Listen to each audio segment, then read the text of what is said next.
அது ரொம்ப பெயினா இருக்கும் அப்படின்னு பெயின் இல்லாம எப்படிங்க அது எல்லாமே பெயின் இல்லாம இல்லைங்க. ஒரு லேசர் வந்து ஒரு பொண்ணு போய் வச்சுக்க சொன்னாவே அவங்க முடியாதுன்னு முடியாது. பிகாஸ் இது டிரான்ஸ்ஃபர்மேஷன் ஜேர்னிலாம் வந்து வெளியே சொல்ல முடியாத வந்து வலிகள்.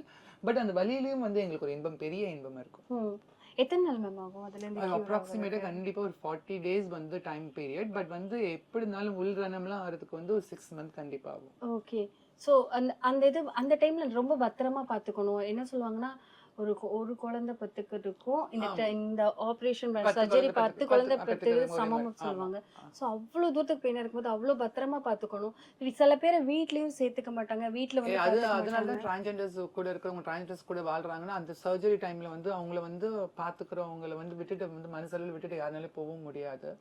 ஏன்னா வந்து ஒரு பாத்ரூம் கூட போக முடியாது. யூரின் பேக் தான் போட்டிருக்கணும் 14 டேஸ் 21 டேஸ் யூரின் பேக் தான் போட்டிருக்கணும். 1 வீக் மோஷனே போக முடியாது. அதுக்கப்புறம் வந்து நிறைய ப்ரொசீஜர்ஸ் இருக்கு. பிகாஸ் வந்து ஒவ்வொரு சர்ஜரிக்கு ஒவ்வொரு விதமான வந்து புண்ணு ஆத்துற விதங்கள் இருக்கு. ஸோ அது டிபெண்ட் அப்பான் தி இப்போ சர்ஜரி பண்ற விதம். அதே மாதிரி வந்து டிபெண்ட் அப்பான் தி என்ன சொல்ல வருது அவங்களுடைய உடம்பும் லைக் வந்து அடாப்ட் ஆகிறதுக்கு மெடிசன்ஸ் கொடுப்பாங்க. சம்டைம்ஸ் சுடு தண்ணியில் குளிப்பாட்டிட்டே இருப்பாங்க. ரொம்ப சுடு தண்ணியில் சூடான ரொம்ப தண்ணி. குளிப்பாட்டுவாங்க. சம்டைம்ஸ் வந்து அந்த வாட் டு சே டெல்டோ ப்ராக்டிஸ்லாம் இருக்கும். ஸோ இட்ஸ் லைக் எல்லாமே பெயின் தான். பெயின் இல்லாமல் எதுவுமே இருக்காது. நம்ம சுடுதண்ணி வச்சு அப்படியே அது மேல ஆமா ஊத்துவாங்க.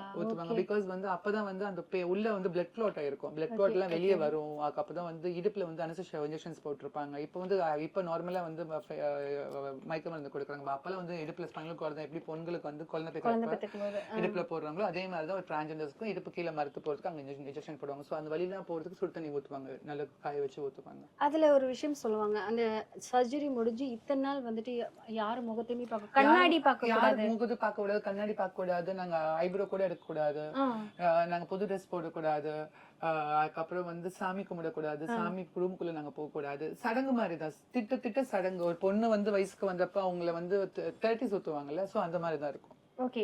சோ அதுக்கப்புறம் ஒரு கண்ணாடி கொடுத்து பார்த்தா ரொம்ப அழகா கடைசியா தெரியும். 40 நாள் பால் ஊத்தி முடிச்சதுக்கு அப்புறம் சாமி எல்லாம் கும்பிட்டதுக்கு அப்புறம் கண்ணாடி கொடுத்து அவங்க மூஞ்சி காட்ட சொல்லுவாங்க. பிகாஸ் அதுக்கு முன்னாடி வாழ்ந்த வாழ்க்கை வேற, அப்ப அதுக்கப்புறம் வாழ போற வாழ்க்கை வேற. அந்த வாழ்க்கை வந்து மூஞ்சி எல்லாம் சேஞ்சஸ் தெரியுமா? ஆமா கண்டிப்பா. அது கண்டிப்பா நீங்க நிறைய பேர் வந்து நம்ப மாட்டாங்க. லைக் வந்து இப்ப நிறைய சோஷியல் மீடியால வந்து நிறைய திருநங்கைகள் வந்து பிஃபோர் ஆஃப்டர் போட்டோஸ் வீடியோஸ் எல்லாம் பாக்குறப்ப காரணம் வந்து பாத்தீங்கன்னா அவங்க சர்ஜரி பண்ணிருப்பாங்க. That's the main thing. Surgery பண்ணோனே அவங்களுடைய மேல் ஹார்மோன்ஸ் எல்லாமே வந்து போயிட்டு ஃபீமேல் ஹார்மோன்ஸ் ஜெனரேட் ஆனதுக்கு அப்புறம் ஈஸ்ட்ரோஜன் லெவல் ஜாஸ்தி ஆனதுக்கு அப்புறம் உங்களுடைய பாடி ஃபுல்லா சேஞ்ச் ஆயிடும்.